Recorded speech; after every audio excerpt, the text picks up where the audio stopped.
The autumn wind carried the scent of rain and earth across Fort Knox as Colonel William Bill Hargreaves stood motionless before the granite memorial. His weathered fingers traced the name etched in cold stone, Major Thomas Reed, 1952-2022. The ceremony had ended an hour ago, but Bill remained, his tall frame silhouetted against the fading Kentucky sunset. At 58, his posture still commanded respect, despite the slight stoop that years of climbing in and out of tanks had given him. The Distinguished Service Cross pinned to his dress uniform caught the last light of day, sending a brief flash across the memorial wall. 70 names, 70 brothers from the Desert Wolves Tank Battalion who had served in Operation Desert Storm. Now only Bill remained, the last living witness to what they had accomplished together in the scorching sands of Iraq. "Thought I'd find you here." Bill didn't turn at the sound of General Howard Matthews' voice. Matthews, now the commandant of the armor school, had been a young lieutenant during the Gulf War. They'd never served together, but they shared the unspoken brotherhood of tank commanders. "They're naming a classroom building after him," Matthews said, nodding toward Reed's name on the memorial. "The man deserved at least that much." Bill nodded, his blue eyes never leaving the stone.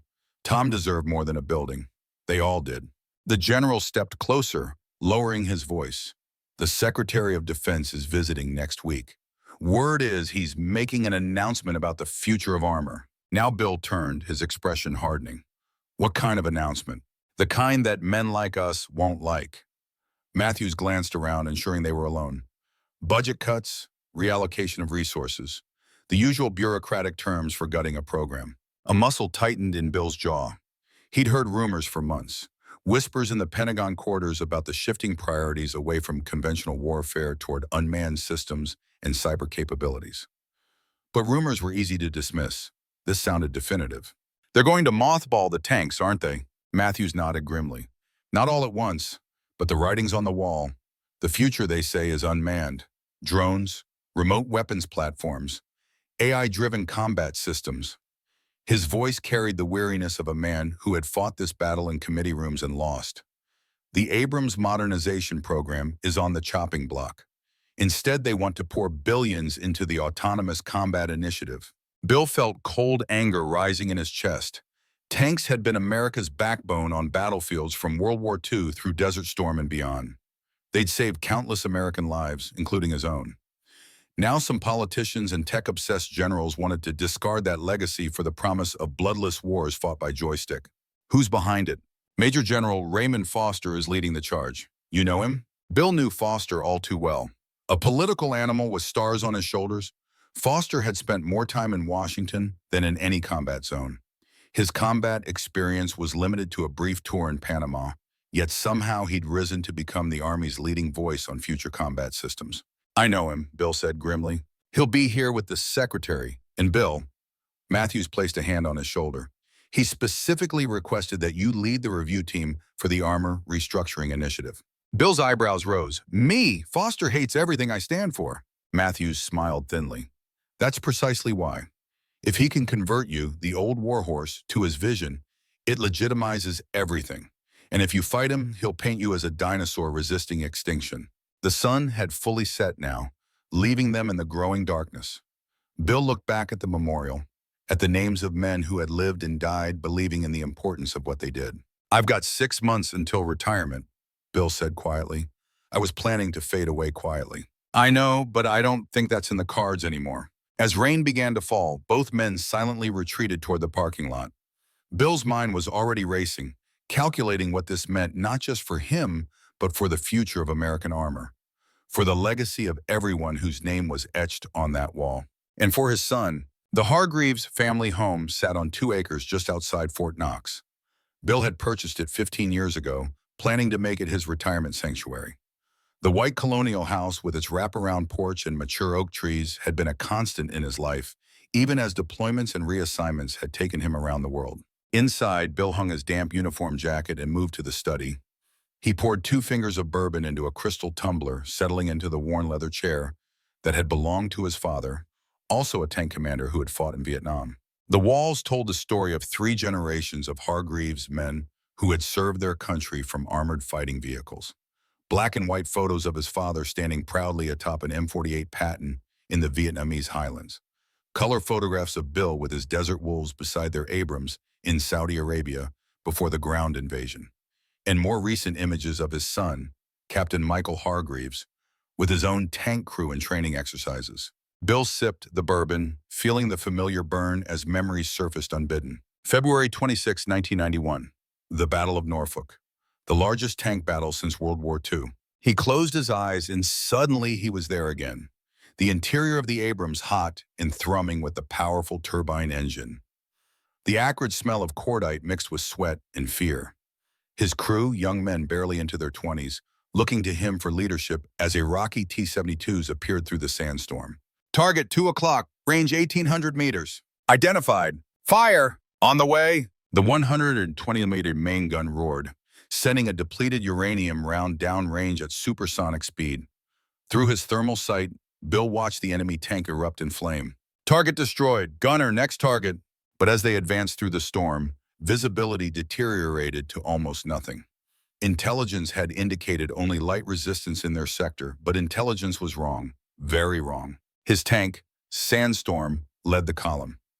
Behind them, spread out in wedge formation, were 4 other Abrams from his platoon. The Sandstorm parted momentarily, revealing a dug-in Iraqi position less than 400 meters away. A T-72 swiveled its turret directly toward them. Driver, hard right, gunner! The Iraqi tank fired first.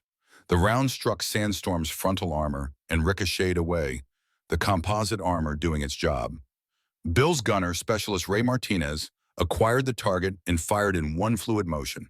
Another Iraqi tank destroyed. But more were appearing through the swirling sand. Bill called in their position, requesting support. Through the radio came Captain Reed's voice, calm as always. Hold position, Bill, we're coming to you. What happened next had replayed in Bill's nightmares for 30 years. The lead support tank, commanded by his best friend Tom Reed, emerged from the sandstorm just as an Iraqi tank destroyer fired. The round struck the Abrams in its more vulnerable side armor. There was a blinding flash, then the terrible sight of the turret lifting from the hull as the ammunition cooked off. No one survived. 2 more Iraqi rounds found their mark on other tanks in the platoon. In minutes, 3 of the 5 tanks in Bill's platoon were burning, their young crews dead or dying. Rage replaced shock. Bill ordered his driver to charge directly at the Iraqi position, firing continuously. When the main gun jammed from the heat of sustained firing, he used the coaxial machine gun. When that ran out of ammunition, he opened his commander's hatch and used his personal sidearm, standing exposed in the turret as rounds whizzed past him. Later, they would award him the Distinguished Service Cross for destroying 7 enemy vehicles and saving the remnants of his platoon. But Bill never felt like a hero. He felt like a failure. He had survived when his brothers had not. The phone's sharp ring pulled Bill from his memories. Glancing at the caller ID, he saw Michael displayed on the screen. Hey, son. Dad? Michael's voice had the clipped, professional tone he always used when calling from duty. At 32, Captain Michael Hargreaves commanded a tank company at Fort Hood, Texas. 3rd-generation armor officer, following faithfully in his father's and grandfather's footsteps. Just checking in, how was the memorial service? Bill took another sip of bourbon. Solemn, appropriate, would have made Tom proud. I wish I could have been there. Major Reed was a good man. The best. Bill hesitated, then decided his son needed to know. The Secretary of Defense is coming next week. Word is they're going to announce major cuts to armor programs. The silence on the other end spoke volumes. They can't be serious, Michael finally said. Not with the current global situation. Foster's behind it. You know, Major General Raymond Foster. Another pause. I know him. He visited Fort Hood last month touring our facilities. Asked a lot of questions about our maintenance costs, operational readiness. I thought it was routine. It wasn't. Bill stood, moving to the window overlooking the darkened yard. Rain streaked the glass, distorting the view of the old oak tree where he'd built a treehouse for Michael decades ago. How are things in your company? Morale good? Now it was Michael's turn to hesitate. Could be better. We've lost 3 experienced crew members to the Autonomous Systems Division in the last month alone.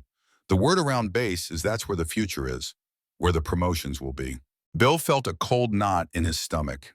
It was already happening. The slow bleeding of talent and experience from the armored forces. Soon there would be no one left who understood what tanks could do, how they could turn the tide of battle, not just with firepower, but with the psychological impact of 65 tons of American steel charging toward the enemy. Dad, I need to tell you something. Michael's voice had dropped to nearly a whisper. I've been approached about transferring too. Special project under Foster's command. They want experienced tank officers to help develop tactical applications for the new unmanned ground combat vehicles. The words hit Bill like physical blows, not his son too. And what did you tell them? I said I'd think about it.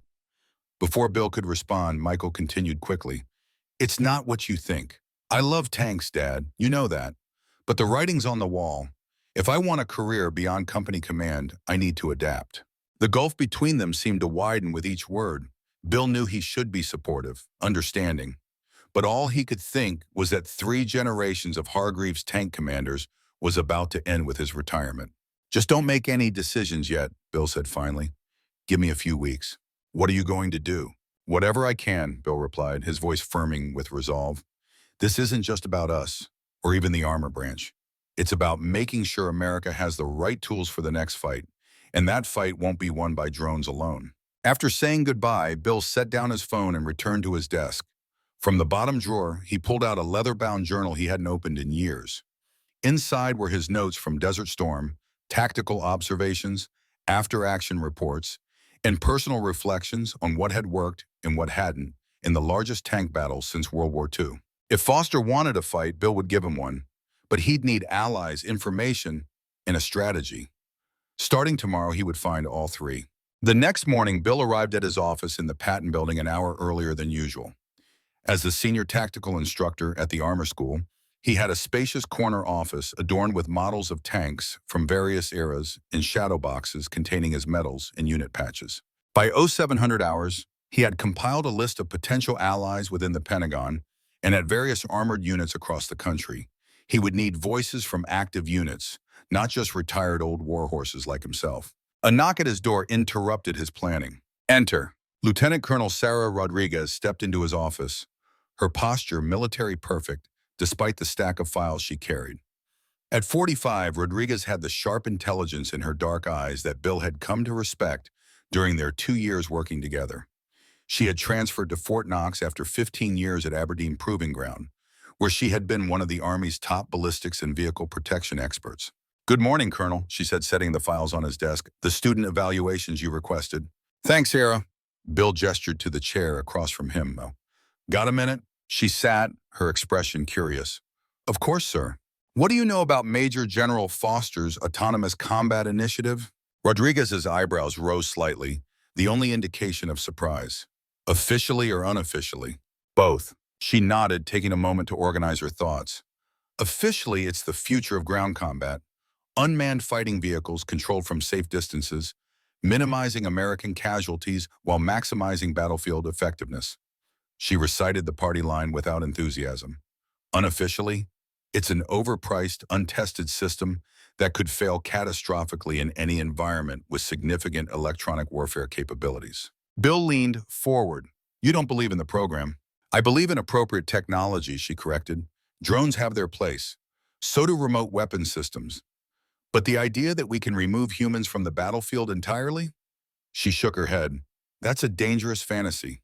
Why dangerous? Because war is chaos, Colonel. And in chaos, you need human judgment on the ground, making split-second decisions based on incomplete information and intuition built from experience. No AI can replicate that. Bill felt a surge of hope. Here was someone who understood. The Secretary's coming next week to announce cuts to conventional armor programs in favor of Foster's initiative. I've been asked to lead the review team. Rodriguez's eyes widened slightly. But you're a dinosaur? Bill smiled wryly. Exactly. If they can get me to endorse this, it helps sell it to the old guard. And if you don't, then I'm just a relic resisting progress. Bill tapped his fingers on the desk thoughtfully. I need information, Sarah. Technical assessments of the autonomous systems, real-world performance data, not the sanitized briefing slides they show at budget hearings. Rodriguez glanced at the door, ensuring it was closed. My father served in Desert Storm, 24th Mechanized Infantry Division. He told me how the tanks saved them when they were ambushed near the Euphrates. Her eyes met Bill's with newfound intensity. I might have access to some performance data from the last field trials, the unredacted versions. That would be extremely helpful. I'll see what I can do. She stood to leave, then hesitated. There's something else you should know. Before I came to Knox, I was working on a different project at Aberdeen.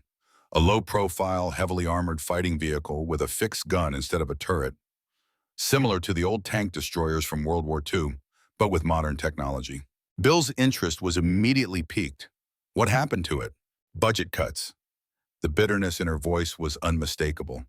Foster happened to it.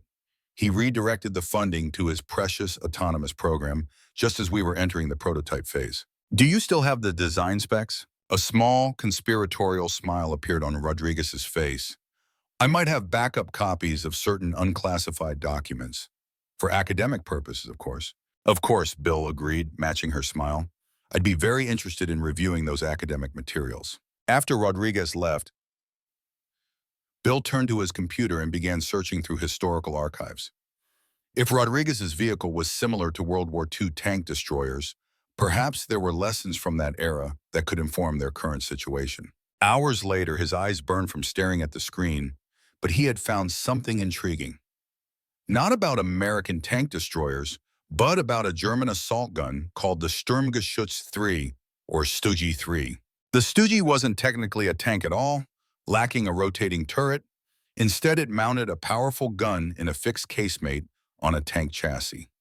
Initially designed for infantry support, it had evolved into Germany's most effective tank killer, destroying more enemy tanks than any other German armored vehicle of the war.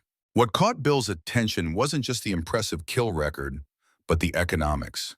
The Stuggy was cheaper and faster to produce than conventional tanks, requiring fewer materials and man-hours.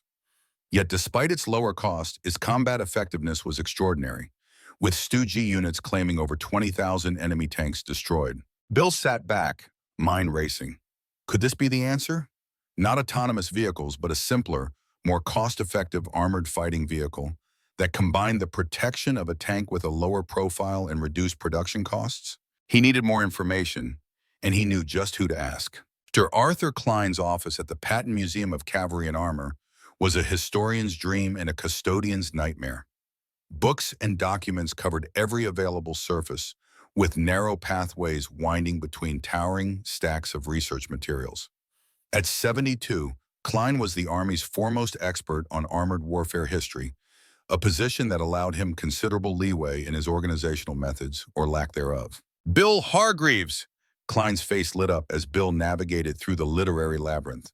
What brings a fighting man to the dusty domain of a mere chronicler? Information, Arthur, about the Sturmgeschütz 3. Klein's bushy eyebrows rose above his thick glasses. The Stuggy, fascinating vehicle. Not what I'd expect to interest you. You're an Abrams man through and through. Bill settled into the only visitor chair not occupied by books. I'm interested in its effectiveness as a tank destroyer, despite its unconventional design, and its cost-effectiveness compared to conventional tanks. Ah, Klein's eyes twinkled with academic excitement. You've stumbled onto one of history's most successful military vehicles that nobody talks about. He began rummaging through a nearby stack of books. Most people fixate on the Tigers and Panthers when discussing German armor, but the humble Stuggy was their true workhorse. He extracted a large volume and opened it to reveal detailed technical drawings of the Stuggy 3. By war's end, they'd produced over 10,000 of these, far more than the Tiger and Panther combined. And for good reason. It was simple, reliable, and lethal. Bill leaned forward, examining the cutaway diagrams. No turret. Exactly. That was its genius. Klein's hands animated his explanation. Eliminating the turret simplified production enormously. Fewer moving parts, less specialized equipment needed to manufacture it, less training required for the crew, and the lower silhouette made it easier to conceal in defensive positions. But without a turret, how did it manage to destroy so many enemy tanks? The limitation seemed significant. Klein's smile broadened. Then, that's where we moved from engineering to tactics, my friend. The Germans didn't use Stuggys like conventional tanks. They were ambush predators. They'd find good defensive positions with clear fields of fire, conceal themselves, and wait for enemy tanks to enter their kill zone. He pulled out another book, this one filled with battle maps from the Eastern Front. Look here, the Battle of Kursk. While the Tigers and Panthers got all the glory, Stuggy units were quietly racking up impressive kill counts using these ambush tactics. One Stoogie commander, Ernst Barkman, reportedly destroyed more than 80 Soviet tanks. Bill studied the battle maps intently, seeing immediately how the Germans had positioned their Stoogies to maximize their strengths and minimize their weaknesses. They were used as defensive weapons primarily. Yes, though they could support offensives too, but their real value emerged when Germany shifted to strategic defense in 1943-44. As the Soviets advanced, Stu-Gs formed the backbone of the German anti-tank defense. Klein adjusted his glasses. There's a lesson there about matching your equipment to your strategic situation. For the next hour, Klein guided Bill through the history of the Stu-G, from its origins as an infantry support vehicle to its evolution into Germany's premier tank killer. The parallels to America's current situation weren't exact, but they were provocative. A nation with limited resources finding an innovative, cost-effective solution that outperformed more expensive alternatives. As Bill prepared to leave, Klein called him back. "One moment, I have something you might find interesting." He disappeared into a back room, returning with a small, leather-bound book. This is a translated diary of a Stu-G commander from the Eastern Front. Not many copies exist, but I think you'll find his tactical observations enlightening. Bill accepted the book carefully. "Thank you, Arthur. This could be very helpful. Just remember, history doesn't repeat, but it often rhymes." Klein's expression grew serious. "And Bill, be careful. Challenging the prevailing orthodoxy in military procurement has ended more than a few promising careers." With Klein's warning echoing in his mind, Bill returned to his office to find Lieutenant Colonel Rodriguez waiting for him, her expression a mixture of excitement and concern. "I found something," she said without preamble as soon as his door closed. "About my old project, the mobile assault vehicle. It wasn't just shelved, it was actively suppressed." She handed him a flash drive. "These are internal emails between Foster and the procurement committee. He killed the MAV program despite promising test results because it threatened funding for his autonomous vehicles." Bill connected the drive to his secure computer and began scanning through the documents. What he found made his blood boil. The MAV had outperformed expectations in every test metric. Survivability, firepower, mobility, even crew comfort were all rated exceptional. Yet Foster had cherry-picked minor maintenance issues to justify redirecting its funding. "This is more than bureaucratic maneuvering," Bill said grimly. "This borders on dereliction of duty."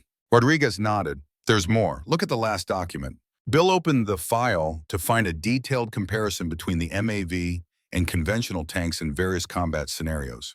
In simulations against near-peer adversaries with electronic warfare capabilities, the MAV consistently outperformed both the Abrams and Foster's autonomous vehicles. "Why?" Bill asked. "What made the MAV so effective?" Rodriguez pulled up a chair beside him and opened a folder containing technical specifications and design renderings. "Three things. First, its low profile made it harder to detect and hit. Second, without a turret, we could allocate more weight to armor protection while keeping the overall weight lower than an Abrams. And third," she pulled up a 3D rendering that rotated to show the vehicle from all angles. "The MAV used a new modular armor system that could be quickly adapted for different threats. Urban combat, add extra side armor; open desert, maximize frontal protection." Bill studied the design with growing excitement. It looked nothing like the bulky, imposing Abrams. Instead, it had a sleek, predatory appearance, hugging close to the ground with his main gun mounted in a fixed casemate. "It reminds me of the Stu-G," he said, showing her Klein's books. Rodriguez's eyes widened in recognition. "That was actually one of our inspiration points. The historical effectiveness of casemate designs in defensive operations. But we added modern technology to overcome their traditional limitations." Bill turned back to the emails, searching for something specific. Who else was involved in canceling the program? Foster couldn't have done this alone. Rodriguez's expression darkened. "That's where it gets complicated. The Deputy Secretary of Defense, James Whitfield, signed off on the cancellation. But look at the timing." She pointed to dates on several documents.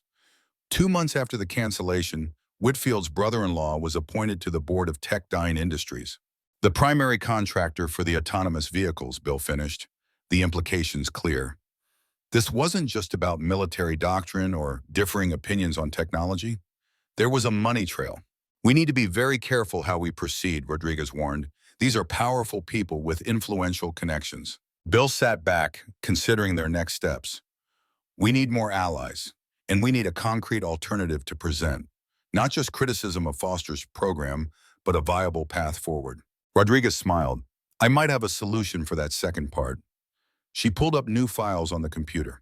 These are the complete design specifications for the MAV, everything from the armor composition to the fire control system.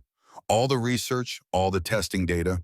You kept all this? I believed in the project, she said simply, and I never accepted that it failed on its merits. Bill began reading through the technical details, his excitement growing. The MAV wasn't just a theoretical concept. It had been thoroughly designed, tested in simulations, and was ready for prototype construction when its funding was cut. We could resurrect this, he said, thinking aloud. Update it with the latest technology, address any legitimate concerns from the original testing. It would need a champion, Rodriguez said, someone with credibility and influence. Bill met her gaze steadily. It would need a team, people who understand both the history and the future of armored warfare. He gestured to the Stoogie documents and then to the MAVI specifications. People who can learn from the past while embracing the right technologies for the future. Rodriguez extended her hand. I'm in, Colonel. As they shook hands, Bill felt the first surge of genuine optimism since his conversation with Matthews the previous day. They were still outgunned and outmanned in the bureaucratic battlefield that lay ahead. Foster had generals, politicians, and defense contractors on his side. But Bill had something potentially more powerful, a better idea. And throughout military history, better ideas eventually prevailed, even if their champions had to fight every step of the way. That evening, Bill sat alone in his study, Klein's translated diary of the Stoogie commander open before him. The yellowed pages contained the thoughts of a young German officer named Karl Muller, who had commanded a Stoogie 3 on the Eastern Front from 1943 until the war's end. Muller's words, written during the desperate defensive battles as Soviet forces pushed toward Germany, held an unexpected poignancy. Today, we destroyed 4 T-34s from concealed positions along the ridgeline. Our success is not due to superior vehicles, for the Russian tanks outclass us in many respects. Rather, it comes from understanding our strengths and their weaknesses. We cannot win by fighting as they do. We must fight differently, more intelligently, making each shot count where their numerical advantage allows them to be wasteful. In this way, even in retreat, we extract a fearsome toll. Bill recognized the echoes of his own experiences. In Desert Storm, American tanks had technological superiority, but it was the tactics, the training, and the human element that had truly won the day. The best weapon was the one in the hands of the best trained soldier, used with intelligence and determination. He closed the diary and picked up his phone to call his son. This wasn't just about saving tank programs from budget cuts anymore. It was about ensuring America had the right tools and the right doctrine for future conflicts. And perhaps most importantly, it was about people like Michael, the next generation of warriors who would have to fight with whatever the Pentagon decided to give them. Michael answered on the third ring. Dad, everything okay? Everything's fine, Bill assured him. I've been doing some thinking about what you said, about Foster's special project. There was a cautious pause. And I think you should consider it carefully. But before you decide, I'd like to show you something when you're next at Knox, a different approach that might offer the best of both worlds. You've got my attention. Michael's voice carried both curiosity and skepticism. It's early stages yet, Bill admitted, but I believe it could be the future of armored warfare, a way to preserve what makes tanks essential while adapting to new fiscal and battlefield realities. After they hung up, Bill returned to his desk and opened his laptop. He began drafting a proposal for what he was now thinking of as the Stoogie Project, an American reinvention of the assault gun concept for modern warfare. Drawing on both historical lessons and cutting-edge technology, he outlined a vision for armored forces that neither clung blindly to tradition nor chased technological fantasies. By midnight, the draft was complete. Bill sent copies to Rodriguez and Klein for their input, knowing that the real work was just beginning. In 1 week, the Secretary of Defense would arrive with Foster to announce their vision for the future of American ground combat. Bill intended to be ready with an alternative that couldn't be easily dismissed. Outside his window, rain had given way to clear skies. Stars glittered above Fort Knox, the same stars that had shone down on battlefields throughout history, witnessing the eternal struggle to balance innovation with pragmatism, technology with human courage. Bill thought of the names on the memorial wall, of Tom Reed and all the others who had fought and died inside American tanks. They deserved a legacy that honored their sacrifice, not by clinging to the past, but by building wisely for the future. Tomorrow would bring the first skirmishes in what promised to be a difficult campaign. But tonight, for the first time since hearing of Foster's plans, Bill felt ready for the battle ahead. The next morning brought unexpected news. An email from Matthews informed Bill that Foster would be arriving 3 days earlier than planned, bringing a delegation of defense contractors and congressional staffers for a pre-briefing on the Autonomous Combat Initiative. He's trying to establish momentum before the secretary arrives, Rodriguez observed when Bill shared the news. They had gathered in a secure conference room with Arthur Klein to review their strategy. Classic bureaucratic maneuvering. It also gives him first access to the key decision-makers, Bill added. By the time we present any alternative, they'll already be halfway sold on his program. Klein stroked his beard thoughtfully. Perhaps we should view this as an opportunity rather than a setback. Foster expects no organized opposition at this point.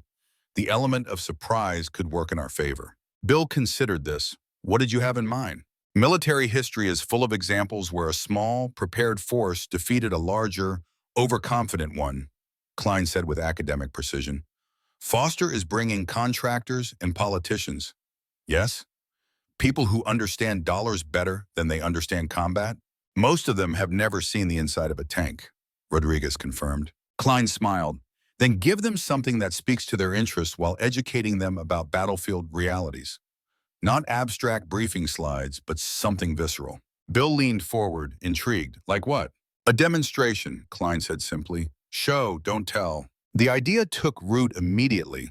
Instead of trying to counter Foster's presentations with their own PowerPoint slides and budget projections, they would create a compelling demonstration of what modern armored warfare actually required.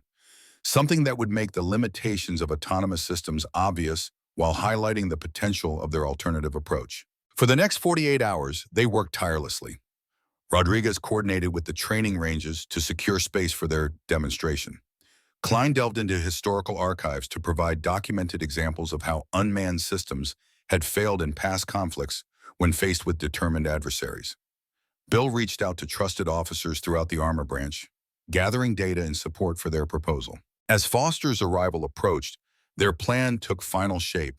They would demonstrate 3 scenarios: an urban combat situation, an electronic warfare environment, and a rapid reaction deployment.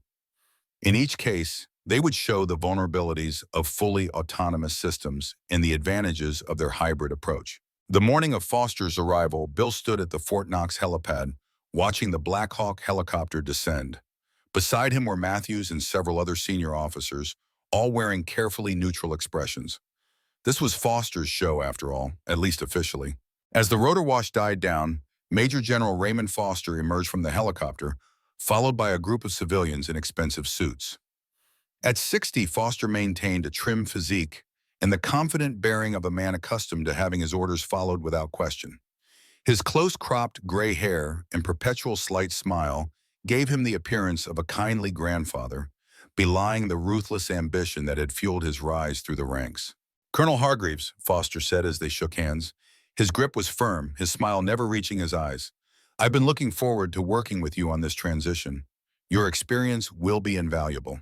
I'm here to serve, sir, Bill replied neutrally. I understand you've brought guests. Foster gestured to the civilians disembarking behind him. Representatives from Techdyne, Quantum Defense Systems, and congressional staff from the Armed Services Committee. They're eager to see how we're preparing for the future of warfare. I'm sure they'll find their visit enlightening, Bill said, catching Matthew's eye briefly. We've prepared a full program for them. Foster's smile tightened almost imperceptibly. I brought my own presentation materials, Colonel. The schedule has been approved by the Pentagon. Of course, sir, Bill nodded deferentially. But the Commandant thought your guests might appreciate seeing our training facilities while they're here. We've arranged a special demonstration for tomorrow. Before Foster could object, Matthew stepped forward. Nothing too elaborate, Raymond. Just a chance for your contractors to see the context their systems will operate in.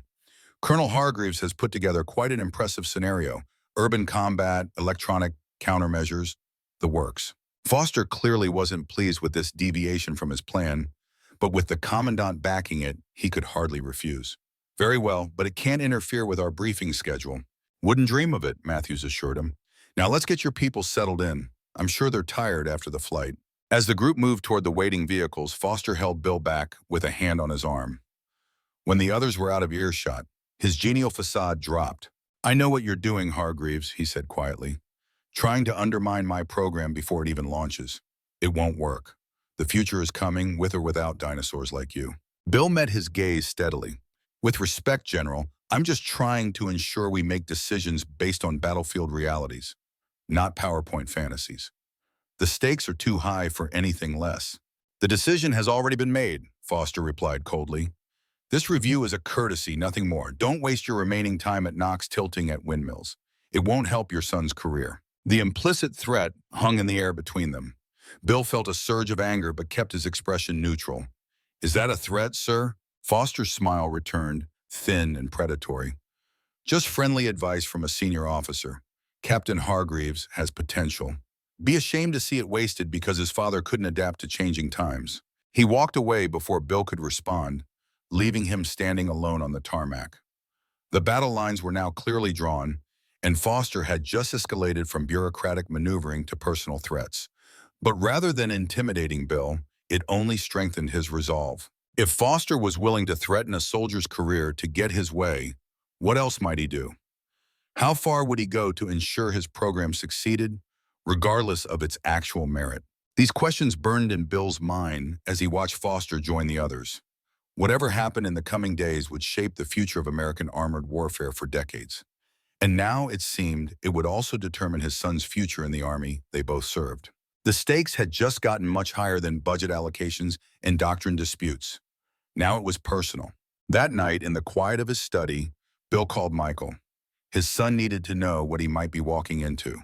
"Foster threatened your career," he said after explaining the confrontation. Michael was silent for a long moment.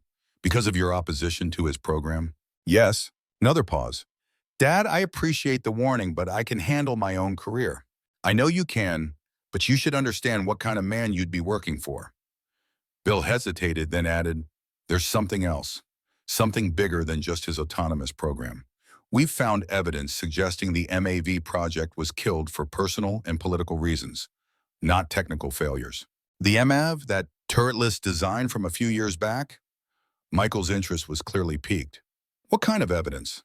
Bill explained what Rodriguez had discovered about the timeline of the project's cancellation and Whitfield's subsequent connection to Techdyne. "It's circumstantial but suspicious, and it fits a pattern of Foster pushing aside any technology that competes with his vision, regardless of merit." "That's a serious accusation," Michael said carefully, "which is why we need to proceed carefully. But first, we need to derail his momentum. Tomorrow we're conducting a demonstration for his delegation, a realistic comparison of autonomous systems versus crude vehicles in complex environments. You think it will change minds?" "Some," Bill admitted, "not Foster's, not the contractors who stand to make billions, but maybe the congressional staffers. Maybe enough people to force a real review instead of a rubber stamp." Michael was quiet again, thinking. When he spoke, his voice had a new resolve. "I'm due for leave next week. I think I'll come to Knox early. I'd like to see this demonstration of yours." "You'd be very welcome," Bill said, relief evident in his voice. "And Michael, thank you." "For what?" "For keeping an open mind, for being willing to see both sides." "I learned that from you, Dad." Michael's voice softened. "You always said a good tank commander sees the whole battlefield, not just what's directly in his sights." After they hung up, Bill returned to his preparations with renewed determination. Tomorrow would be the first test of their strategy. Foster had power, money, and institutional momentum on his side. Bill had only the truth, as he understood it, and the support of a small group of like-minded officers. It would have to be enough, for the Army's sake, for America's sake, and now more than ever, for Michael's sake. The battlefield was set, the stakes were clear, and in less than 12 hours, the first shots would be fired in a conflict that would determine the future of American armored warfare. Bill Hargreaves had fought in tanks against America's enemies. Now he would fight for tanks against enemies of a different kind. The irony wasn't lost on him as he reviewed their demonstration plans one final time before finally allowing himself a few hours of rest. Tomorrow, the real battle would begin. Dawn broke over Fort Knox with streaks of amber and gold illuminating the Kentucky hills. Bill Hargreaves stood at the edge of the training range, watching as the morning mist clung to the valleys and gullies that crisscrossed the sprawling facility. The air smelled of dew-dampened earth and diesel fuel, a combination that had defined much of his adult life. "Beautiful morning for a demonstration," Lieutenant Colonel Rodriguez said as she joined him. She handed him a steaming cup of coffee from a thermos. The range officers report all systems are green. Weather conditions are perfect. Bill took a grateful sip of the coffee. He'd slept poorly, his mind racing through countless scenarios and contingencies. "In our special modifications?" Rodriguez smiled. "Completed at 0300. The technical team worked through the night. Everything's in place exactly as we planned." In the distance, the distinctive rumble of an Abrams tank engine roared to life, followed by another, then a third. The unmistakable sound of American armor preparing for action. Bill had heard that sound on training grounds and battlefields across 4 decades. It never failed to stir something primal in his chest. "Foster's people are in the observation bunker," Rodriguez continued. "Arrived 20 minutes ago, looking freshly pressed and thoroughly unhappy about the early hour." Bill nodded, suppressing a small smile. The 0600 start time had been deliberate, disrupting the comfortable schedule Foster had planned for his VIP guests. It was a minor psychological edge, but in the battle they were fighting, every advantage mattered. "And our congressional friends?" "Arrived separately, as you suggested. Congressman Phillips seemed particularly interested when I mentioned the cost comparison data we've prepared. That was promising." James Phillips chaired a key appropriations subcommittee and was known for his hawkish views on defense, but obsessive attention to fiscal responsibility. If anyone would be receptive to their message about effective alternatives to Foster's billion-dollar autonomous systems, it would be Phillips. "Time to move," Bill said, checking his watch. "Let's not keep the general waiting." The observation bunker sat atop a small rise overlooking the urban warfare training facility, a sprawling mock city built for practicing the complex tactics required for fighting in built-up areas. Through its reinforced windows, spectators could safely watch as tanks, infantry, and now autonomous vehicles navigated the challenging environment. As Bill and Rodriguez entered, the assembled group turned to face them. Foster stood at the center, surrounded by his entourage of contractors and Pentagon officials. His expression was carefully neutral, but the tightness around his eyes betrayed his irritation. "Colonel Hargreaves," he said with forced cordiality, "I trust this early start serves some purpose beyond disrupting our schedule." "Morning combat operations are statistically more successful, General," Bill replied evenly. "I thought it appropriate to simulate realistic conditions." He turned to the civilians. "Ladies and gentlemen, welcome to the Combined Arms Collective Training Facility. What you'll see today are 3 scenarios designed to test various combat systems under conditions our troops might actually face in the field." A tall, silver-haired man in an expensive suit stepped forward, extending his hand. "Edward Vance, CEO of Techdyne Industries. We're very interested in your perspective, Colonel. General Foster speaks highly of your combat experience." Bill doubted that very much, but shook Vance's hand firmly. "Experience is exactly what we're hoping to provide today, Mr. Vance. Not just mine, but the collective lessons of armored warfare history." Foster cleared his throat. "Perhaps we should begin. I've allocated 90 minutes for this demonstration before we need to return to the briefing center." "Of course," Bill agreed, gesturing toward the viewing windows. "If you'll direct your attention to the urban environment, we're about to begin Scenario 1, Urban Pacification." On cue, the facility came alive with activity. From the southern entrance, 3 Abrams tanks rumbled into view, their massive forms surprisingly graceful as they navigated the narrow streets. From the east, a formation of 5 smaller vehicles appeared, the autonomous combat system prototypes that represented Foster's vision for the future. "The scenario simulates a contested urban area," Bill explained. "Both forces have the same objective: secure the central plaza while minimizing collateral damage and civilian casualties." Foster stepped closer to the glass. "The ACS units have superior sensors and networking capabilities. They should easily outperform the legacy systems in this environment." Bill nodded without comment. They would all see for themselves soon enough. The demonstration began with the autonomous vehicles moving methodically through the streets, their sensors scanning for threats. They moved with uncanny precision, maintaining perfect spacing and covering all approaches with their remote-operated weapon systems. The Abrams tanks, by contrast, seemed almost primitive in comparison, relying on their commanders standing exposed in the turrets to maintain situational awareness. calling directions to their drivers through their headsets. Note the efficiency of the autonomous formation, Foster said to the congressional staffers. No risk to American personnel, yet complete tactical control.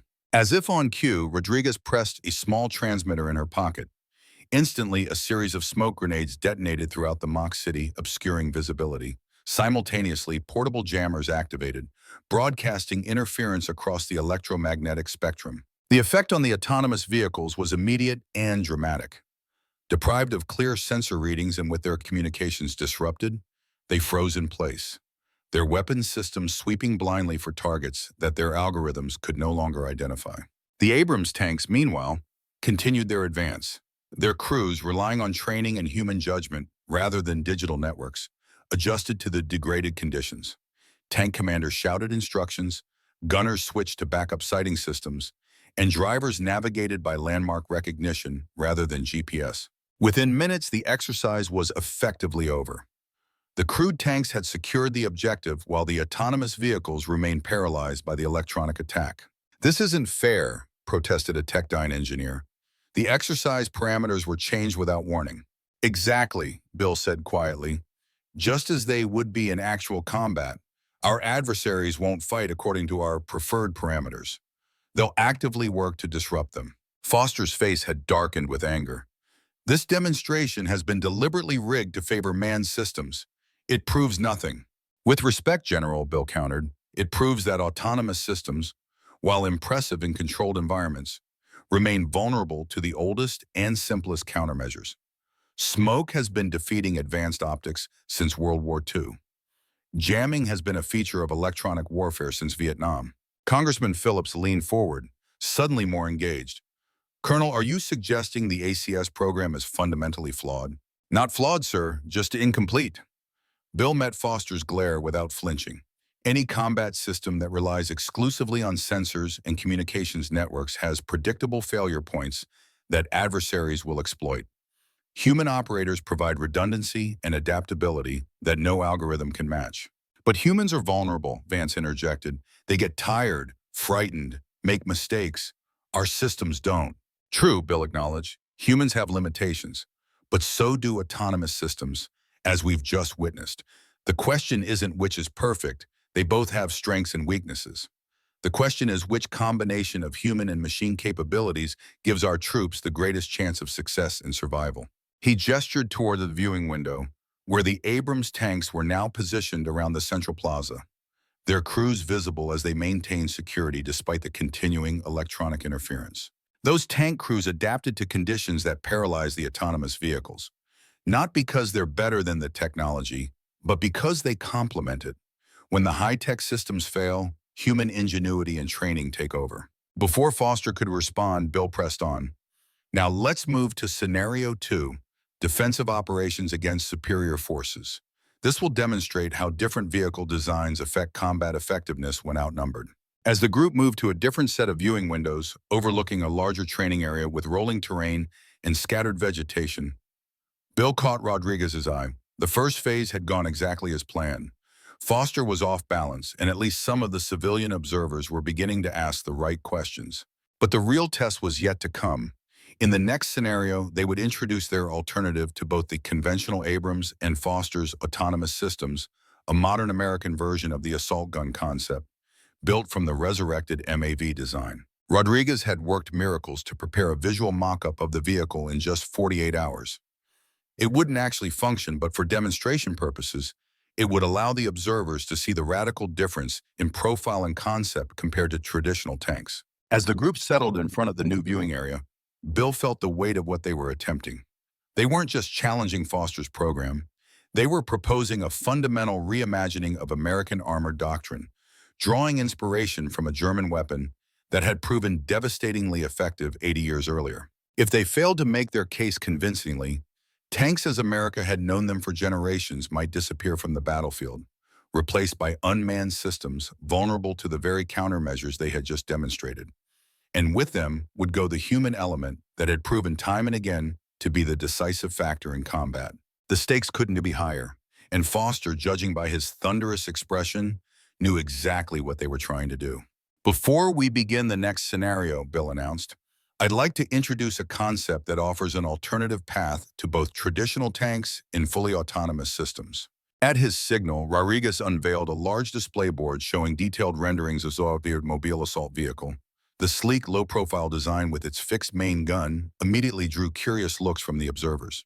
This is the MIV, Bill explained, a concept vehicle developed at Aberdeen Proving Ground 3 years ago before its funding was redirected. He carefully avoided looking at Foster. It combines the protection and firepower of a main battle tank with a significantly lower profile and production cost. Vance studied the design with professional interest. No turret? That's a major limitation. It appears to be, Bill agreed, but historical data suggests otherwise. During World War II, the German military fielded a similar design called the Sturmgeschütz III, or STU-G. By war's end, S2G units had destroyed more enemy tanks than all other German armored vehicles combined, despite lacking turrets. He activated a slide presentation showing combat statistics and historical photographs of STU-G units in action. The key was doctrine and tactics. Rather than using these vehicles like conventional tanks, they were deployed as ambush predators, using terrain and concealment to compensate for the lack of turret traverse. Foster stepped forward, clearly impatient.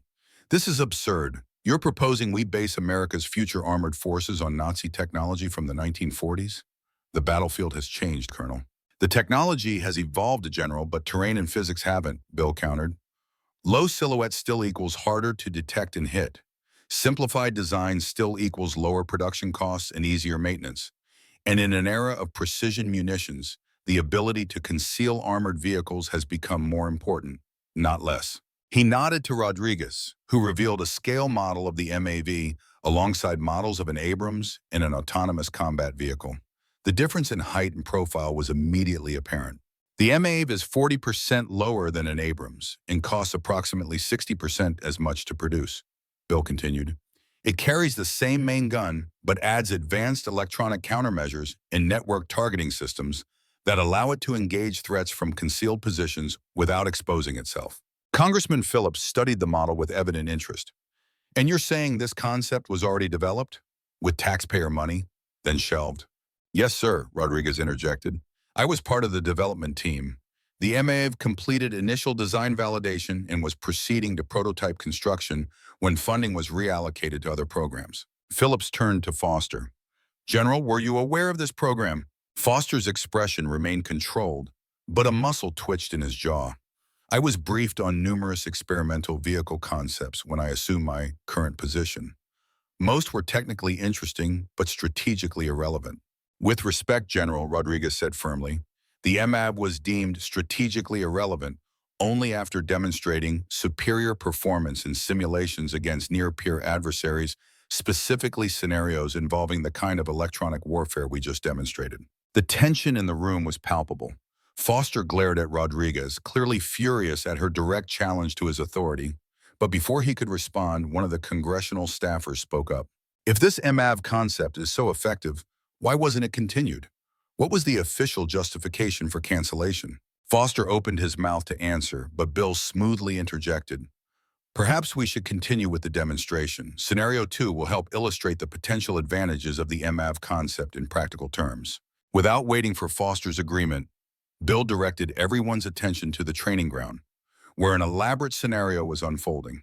3 Abrams tanks and 3 autonomous vehicles were positioned defensively on a ridgeline, facing a simulated attacking force of 12 enemy vehicles represented by target drones.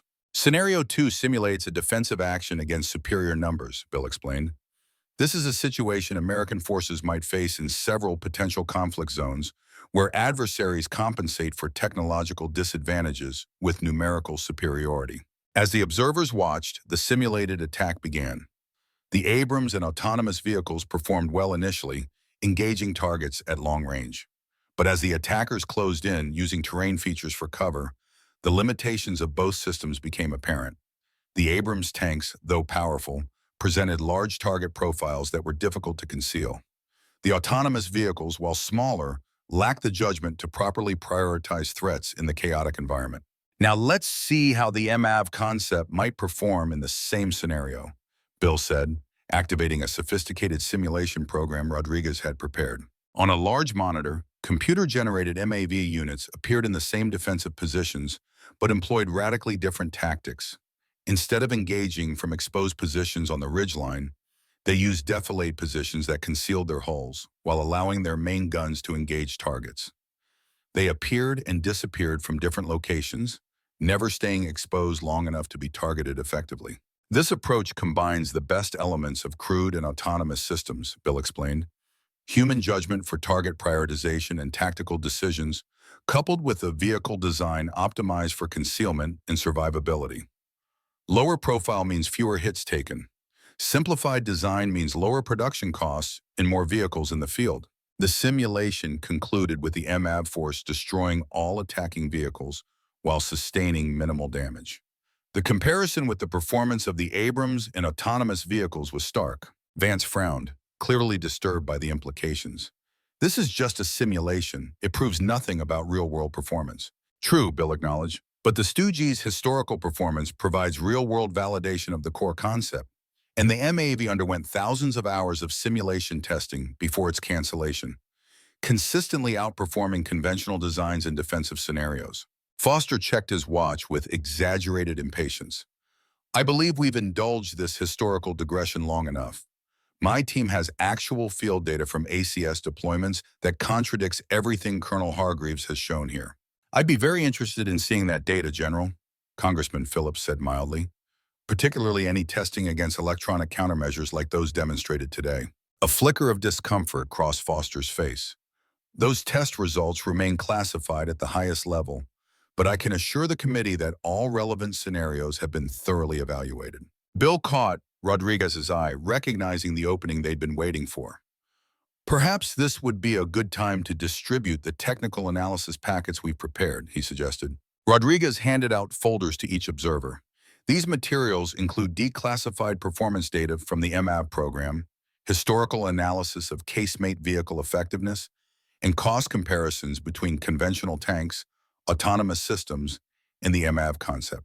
Foster's face reddened as he flipped through the documents. This information was not cleared for release. You're exceeding your authority, Colonel.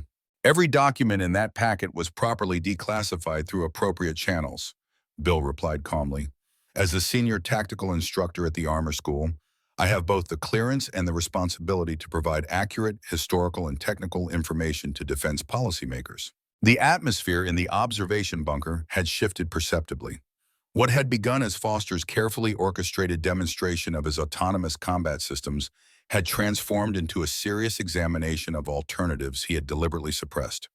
The congressional staffers were engrossed in the technical materials. Vance was speaking urgently into his phone, and Foster himself seemed caught between rage and calculation. Bill allowed himself a moment of cautious optimism. They had landed the first solid blow in this bureaucratic battle. But Foster was a powerful opponent with allies throughout the Pentagon and defense industry. This was just the opening skirmish in what promised to be a long campaign. As the group prepared to move to the final scenario, Bill noticed a new arrival at the back of the observation bunker. His heart swelled with unexpected emotion as he recognized his son's familiar silhouette. Michael had come after all. Foster noticed Bill's momentary distraction and followed his gaze. His eyes narrowed as he recognized Captain Michael Hargreaves. Then a calculating smile spread across his face. "Captain Hargreaves," Foster called out, his voice suddenly genial. "What a pleasant surprise. I didn't realize you were visiting Fort Knox." Michael approached and rendered a crisp salute. "General Foster, I'm on brief leave before my next deployment cycle. Thought I'd see what my old man's up to." Foster returned the salute with practiced ease. "Perfect timing. Your father has been sharing some rather unconventional views about the future of armored warfare. I'd value your perspective as a current tank company commander." The subtle trap was immediately apparent to Bill. Foster was putting Michael in an impossible position. If he supported his father, he risked angering a powerful general who could derail his career. If he sided with Foster, he would undermine everything Bill was trying to accomplish. But Michael surprised them both. "I'd be happy to observe the remainder of the demonstration before offering any opinions, sir. I've learned from my father that informed judgments require complete information." Foster's smile tightened almost imperceptibly. "Of course. Please join us." He turned to the group. "Ladies and gentlemen, shall we proceed to Scenario 3? As they moved toward the final demonstration area, Michael fell into step beside his father. "Quite a hornet's nest you've stirred up," he murmured. Bill nodded slightly. "Necessary hornets. Good to see you, son. Wouldn't miss it. Mom always said you could be a stubborn old mule when you believed in something. Your mother was a wise woman." They shared a brief smile, united in memory of Catherine Hargreaves, who had passed away 3 years earlier after a long battle with cancer. She had been the heart of their family, the steady presence during deployments and transfers, the voice of reason when father and son's similarly strong personalities clashed. "She would have approved of what you're doing," Michael said quietly, "standing up for what you believe is right, regardless of the consequences." The simple statement meant more to Bill than his son could know. Whatever happened next, having Michael here, understanding and supportive despite their past differences, felt like a victory already. Scenario 3 took place on the long-range gunnery course, a sprawling expanse of rolling terrain with targets positioned at various distances up to 3 kilometers away. This would be the most technically challenging demonstration, designed to showcase the practical advantages of the MAV concept in a conventional force-on-force engagement. "Our final scenario simulates breakthrough operations against a defending force," Bill explained as the observers took their positions. "We'll demonstrate how the MAV's low profile and advanced targeting systems provide tactical advantages even in offensive operations, traditionally considered the weakness of turretless designs." Foster scoffed audibly. "Colonel, this is becoming absurd.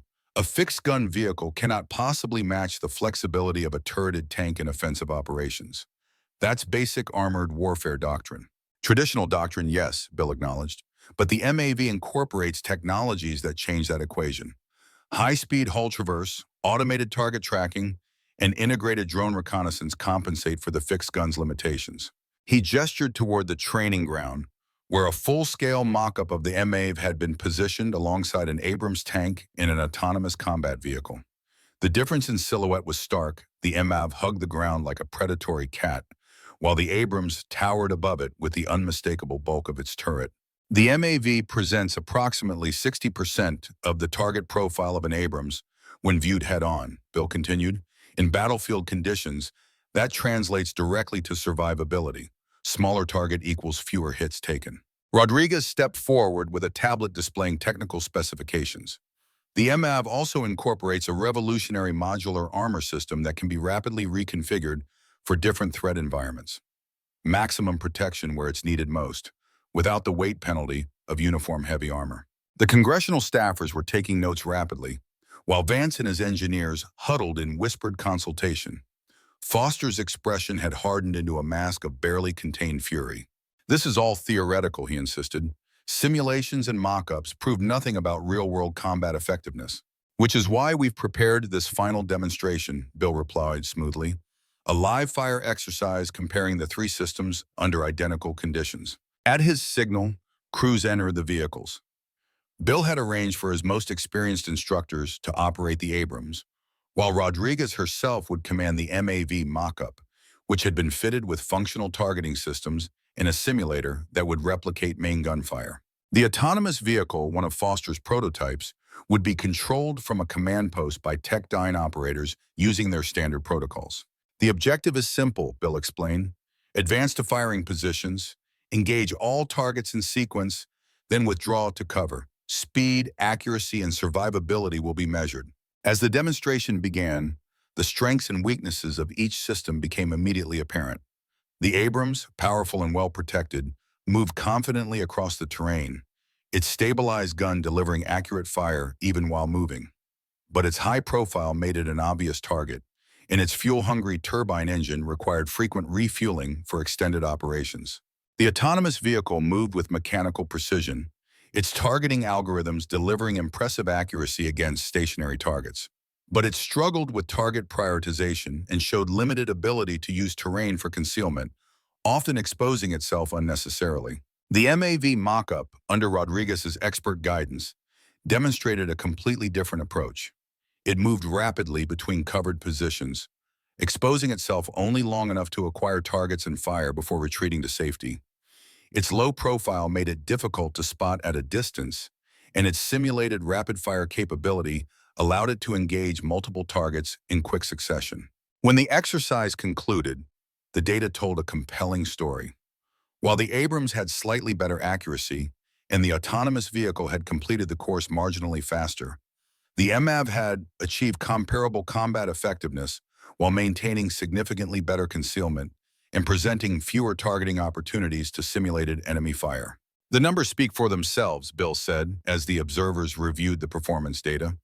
The MAV concept doesn't outperform the Abrams or autonomous systems in every category, but it offers a superior balance of capabilities at lower cost and with greater survivability. Congressman Phillips studied the results with evident interest. These are impressive figures, Colonel, but General Foster raised a valid point earlier about the limitations of turretless designs in offensive operations. How do you address that?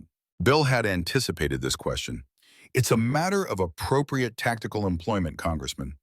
The MAV isn't designed to replace main battle tanks in every role. It's designed to complement them, providing a cost-effective alternative for specific mission profiles, particularly defensive operations and security tasks. He gestured toward the three vehicles now lined up for inspection. Imagine an armored brigade with a mix of these platforms. Abrams tanks for the main assault elements, MAVs for flank security and defensive operations, and yes, autonomous systems for reconnaissance and high-risk missions, each optimized for its role rather than trying to make one system do everything. Vance frowned. That complicates logistics and maintenance. Multiple platforms mean multiple supply chains. Less than you might think, Rodriguez interjected. The MAV uses the same main gun and many of the same components as the Abrams. Commonality was a key design consideration. Foster had remained unusually silent, studying the performance data with a calculating expression. Now he stepped forward. An interesting academic exercise, Colonel. But the future of warfare isn't about armored vehicles slugging it out on open terrain. It's about precision strikes, information dominance, and minimizing American casualties. The Autonomous Combat Initiative addresses those priorities directly. No one disputes the value of those priorities, General, Bill replied. The question is whether autonomous systems alone can deliver them in real-world combat conditions. Today's demonstrations suggest they cannot, at least not yet. A balanced force with both manned and unmanned systems offers greater resilience against countermeasures and adaptability in complex environments. Michael, who had been observing silently, now spoke up. If I may, General, I'd like to offer a perspective from the field. Foster nodded, his expression guarded. By all means, Captain. The tank crews I command respect technology and welcome innovation, Michael said carefully. But they also understand that combat is chaotic and unpredictable. Systems fail, plans collapse on contact with the enemy. When that happens, it's the human element that adapts and overcomes. He gestured toward the autonomous vehicle. These systems have tremendous potential as force multipliers, but as primary combat platforms, my men wouldn't trust their lives to algorithms alone, not after what we've seen today. Foster's eyes narrowed at this unexpected challenge from a junior officer. Your men aren't responsible for strategic force planning, Captain. That's the job of those with broader perspective and access to classified capabilities that haven't been demonstrated here. With respect, sir, Michael replied evenly, the men and women who will fight with these systems deserve a voice in their development. Theory and classified simulations are valuable, but nothing replaces the perspective of those who will stake their lives on equipment performance. The exchange had captured everyone's attention. The contrast between Foster's dismissive attitude toward frontline perspectives and Michael's measured defense of his soldiers' concerns was striking and not lost on the congressional observers. Bill felt a surge of pride in his son's courage. Michael had found a way to support the principles at stake without directly challenging Foster's authority, an impressive diplomatic feat that might just save his career while advancing their cause. As the demonstration concluded and the group prepared to return to the briefing center, Congressman Phillips pulled Bill aside. Informative presentation, Colonel. I'd like to see more detailed cost projections for this MAV concept, particularly how it might complement, rather than replace the autonomous systems. I can have those figures on your desk by tomorrow morning, Congressman. Phillips nodded thoughtfully. Do that, and include maintenance projections, operational readiness rates, projected service life, everything. The Appropriations Committee will want a complete picture before making any recommendations on future funding. This was the opening, but had hoped for a chance to put the maybe concept directly before the people controlling the purse strings. You'll have everything you need, sir. As Phillips moved away, Foster approached, his expression unreadable. Impressive theatrics, Colonel, but this changes nothing.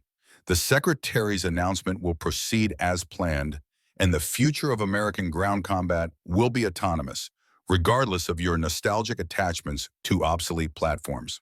This isn't about nostalgia, General, Bill replied quietly.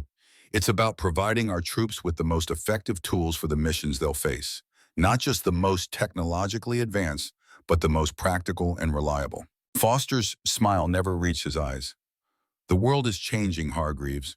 Those who cannot adapt become irrelevant. Remember that. He glanced meaningfully toward Michael, who was speaking with Rodriguez near the vehicles. For your son's sake, if not your own. The implicit threat hung in the air between them. Before Bill could respond, Foster turned and walked away, gathering his entourage of contractors and Pentagon officials with sharp gestures that betrayed his anger, despite his controlled expression. Rodriguez joined Bill, watching Foster's retreating figure. That went better than expected, she murmured. Phillips is clearly interested, and some of the congressional staffers were taking detailed notes. Foster's not beaten, Bill cautioned. If anything, he's more dangerous now. We've publicly challenged his program and made him look bad in front of important people. He won't forgive that. So what's our next move? Bill considered their position carefully. They had created doubt about Foster's autonomous combat initiative and generated interest in the MAV alternative. But they had also made a powerful enemy who still controlled vast resources and had the Pentagon's official backing. We build on this momentum, he decided. Get those detailed projections to Phillips immediately. Reach out to other congressional offices. And most importantly, find more allies within the Army, especially among current tank unit commanders. Michael joined them, his expression thoughtful. Foster was livid. I've never seen a general that angry while trying to appear calm. You took a risk back there, Bill said, standing up to him publicly. Michael shrugged. I said what needed saying. Besides, he can't overtly retaliate against me for supporting combined arms doctrine that's still official Army policy. At least not without looking petty and vindictive. Don't underestimate him, Rodriguez warned.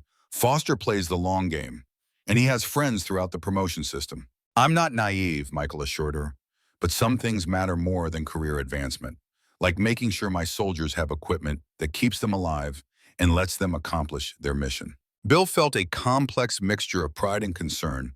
His son had shown moral courage today, standing up for what he believed despite the potential personal cost.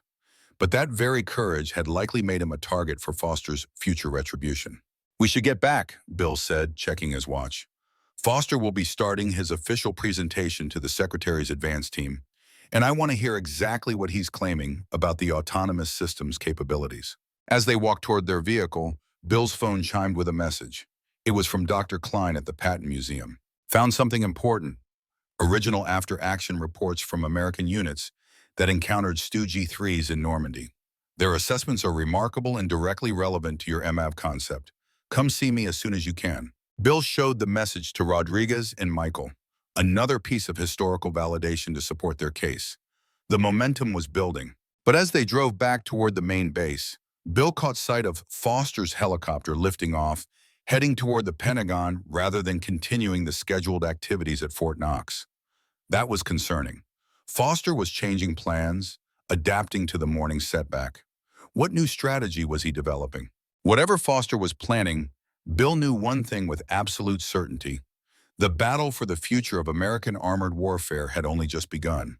And like all battles, it would be won not by the side with the most resources, but by the side with the best strategy and the most determined fighters. At the Patent Museum that evening, Dr. Klein welcomed them into his cluttered office with barely contained excitement.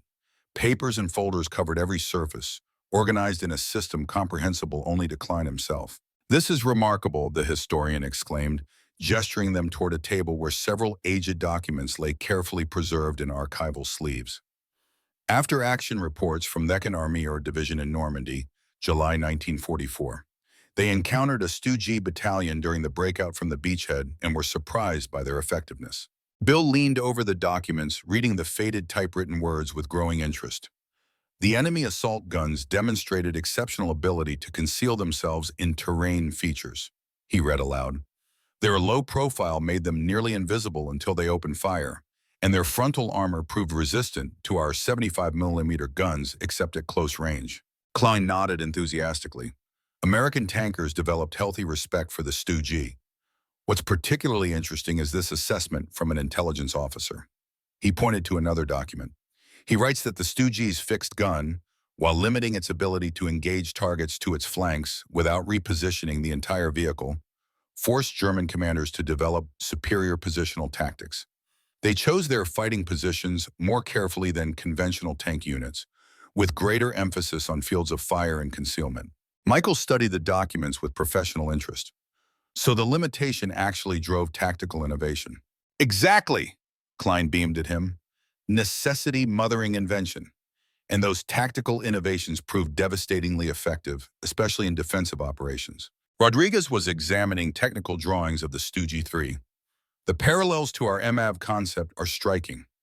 Low profile, simplified production, emphasis on protection over mobility. She looked up at Bill. This historical validation strengthens our case considerably. Bill agreed, but his thoughts were elsewhere. Foster left for Washington immediately after our demonstration. He's planning something. Klein's enthusiasm dimmed slightly. Politics has always been the bane of military innovation. During World War II, the U.S. Army resisted developing dedicated tank destroyers despite their proven effectiveness in combat. Institutional momentum favored conventional tanks, regardless of battlefield results. History repeats itself, Bill murmured. Not always, Klein said, more seriously now. Sometimes we learn from it. That's why I called you here. He retrieved a thick folder from his desk. These are copies of all the relevant historical documents on casemate armored fighting vehicle performance from World War II through the Cold War. Soviet designs, German, even some experimental American prototypes that never saw mass production. He handed the folder to Bill. The data is unequivocal. In certain roles, particularly defensive operations and ambush tactics, these designs consistently outperform turreted tanks of the same weight class. The historical case for your MAV concept is stronger than even you might have realized. Bill accepted the folder with genuine gratitude. This could make a real difference, Arthur. Thank you. Just doing my part for the cause of historical truth, Klein replied with a wink. And perhaps helping ensure the Army doesn't discard decades of hard-won wisdom in a rush to embrace unproven technology. As they left the museum, the sun was setting over Fort Knox, casting long shadows across the parade grounds where generations of tank crews had trained. Bill felt the weight of that history as tangibly as the folder of documents in his hands. What now? Michael asked as they walked toward the parking lot. Now we prepare for Foster's countermove, Bill replied. He won't take today's setback lying down. He'll come back with something designed to discredit us in the MAV concept. Rodriguez nodded grimly. And given his connections, it could come from any direction. Budget analysis showing inflated costs. Technical assessments questioning the design's feasibility. Even personal attacks questioning our motives or competence. We'll be ready, Bill assured them. We have truth on our side, historical validation, and growing congressional interest. Foster has institutional momentum and powerful allies. But momentum can shift quickly when facts enter the equation. As they reached their cars, Michael hesitated, then embraced his father briefly. I need to head back to Fort Hood tomorrow. My leave is shorter than I'd like. I understand. Thank you for coming, son. Your support today meant a great deal. Michael smiled. The old man taking on the Pentagon bureaucracy?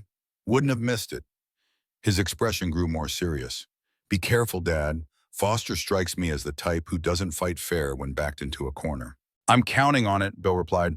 The more desperate his tactics become, the more obvious it will be that he fears a fair comparison of the technologies. After saying goodbye to Michael, Bill and Rodriguez returned to his office to prepare the detailed cost and performance projections for Congressman Phillips. They worked late into the night, compiling data, refining estimates, and crafting a compelling narrative that presented the MAV not as a replacement for all armored vehicles, but as a cost-effective complement to existing systems. Around midnight, as they were finalizing their report, Bill's secure phone rang.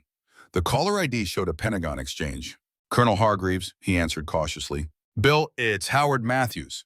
The armor school commandant's voice was tight with tension. We have a situation. Foster met with the Secretary of Defense this afternoon.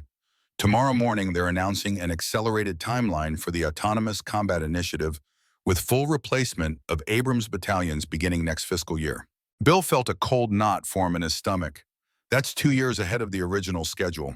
Yes, and there's more. The announcement will include the immediate cancellation of all competing development programs, including any resources currently dedicated to your work on alternative armored vehicle concepts. He's trying to kill the MAV before we can build momentum, Bill realized. Exactly. And he's using the Secretary's authority to do it. Matthews hesitated. Bill, I need to be clear. As Commandant, I can't openly oppose a directive from the Secretary. My hands are effectively tied. The message was clear. Matthews was sympathetic, but could no longer provide institutional cover for their efforts. From now on, they would be operating without official support, and they would be, I understand, sir. Thank you for the warning. After hanging up, Bill relayed the news to Rodriguez. Her expression hardened with determination rather than defeat. So we're on our own, she said, fighting an official Pentagon directive backed by the Secretary himself. Not entirely on our own, Bill corrected. We have Congressman Phillips and potentially other members of the Appropriations Committee. We have historical validation from Klein, and most importantly, we have truth on our side. Rodriguez smiled grimly. David versus Goliath. Something like that, Bill agreed. And remember what weapon David used. A sling? I'm not following the metaphor, Colonel. Bill's eyes crinkled with unexpected humor. A small, simple weapon that was perfectly suited to its purpose, used with skill and courage against a larger, more imposing opponent who never saw the danger until it was too late. Understanding dawned in Rodriguez's eyes, like a low-profile assault gun against conventional tanks. Precisely. Bill turned back to their report, his resolve hardening. Foster thinks he's won with this maneuver, but all he's done is reveal how afraid he is of fair comparison. Now we take our case directly to Congress, to current tank unit commanders, to anyone who will listen. Rodriguez nodded, her own determination matching his. The battle continues. The battle continues, Bill echoed, returning to their work with renewed purpose. Outside, night had fully descended over Fort Knox. In the distance, the sounds of tank engines could be heard as night training exercises continued the endless preparation of young soldiers for future conflicts, whose nature no one could fully predict. Whatever happened in the bureaucratic struggle ahead, Bill was fighting to ensure those soldiers would have the best possible equipment when they faced America's enemies, not just the most technologically advanced, but the most practical, reliable, and survivable. It was a cause worth fighting for, regardless of the personal cost. And fight he would, with every resource and ally he could muster. Foster had won this skirmish with his political maneuvering, but the larger battle for the future of American armored warfare was far from over. In fact, it had only just begun. The morning sun cast long shadows across the Capitol steps as Bill Hargreaves climbed toward the imposing entrance of the Rayburn House office building. After 2 weeks of relentless effort, they had secured a hearing before the House Armed Services Committee to present their case for the MAV program.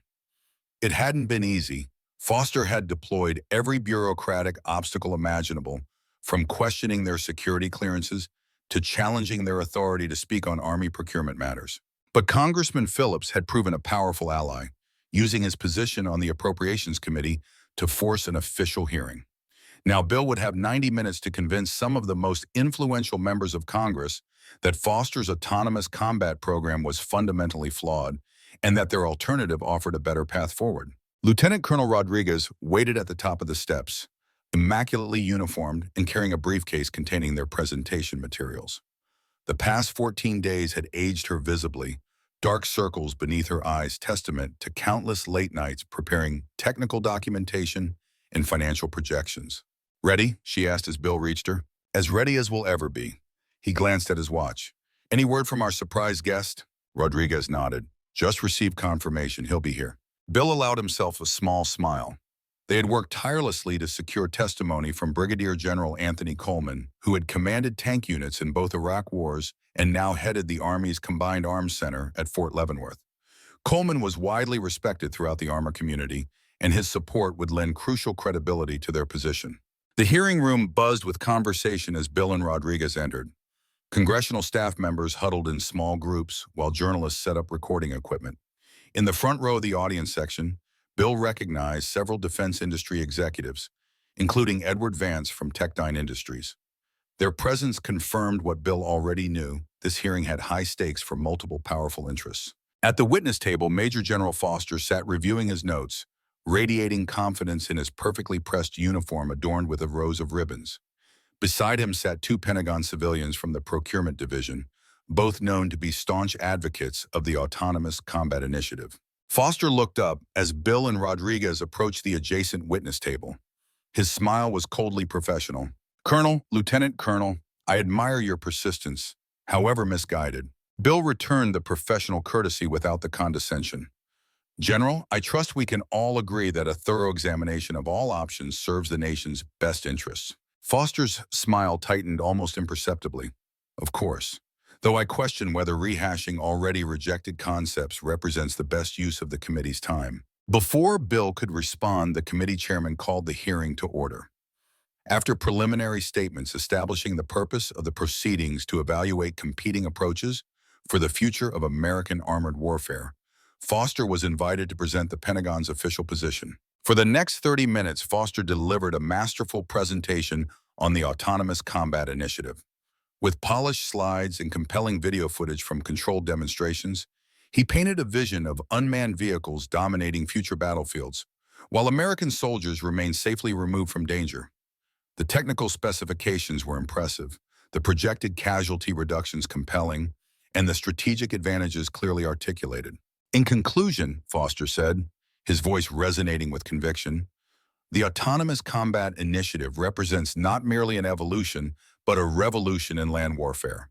Just as aircraft carriers replace battleships as the dominant naval platform, these systems will render conventional tanks obsolete. The only question is whether America will lead this revolution or follow others who are already pursuing similar capabilities. Several committee members nodded appreciatively, clearly impressed by the presentation. The chairman thanked Foster, then turned to Bill. "Colonel Hargreaves, you may now present your alternative perspective." Bill stood, feeling the weight of the moment. This wasn't just about competing weapon systems or budget allocations.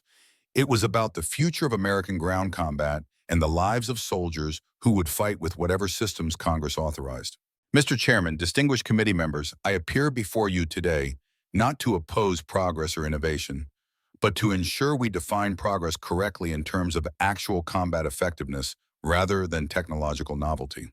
Bill activated his first slide, showing side-by-side images of an Abrams tank, an autonomous combat vehicle, and the MAV. The Autonomous Combat Initiative that General Foster has so eloquently described offers certain advantages in specific, controlled scenarios. But war is neither specific nor controlled. It is chaotic, unpredictable, and conducted in environments specifically engineered by our adversaries to disrupt our technological advantages. He advanced to the next slide, showing footage from their demonstration at Fort Knox, where electronic countermeasures had effectively paralyzed the autonomous vehicles. This footage isn't from a theoretical scenario, but from an actual field test conducted at Fort Knox 2 weeks ago.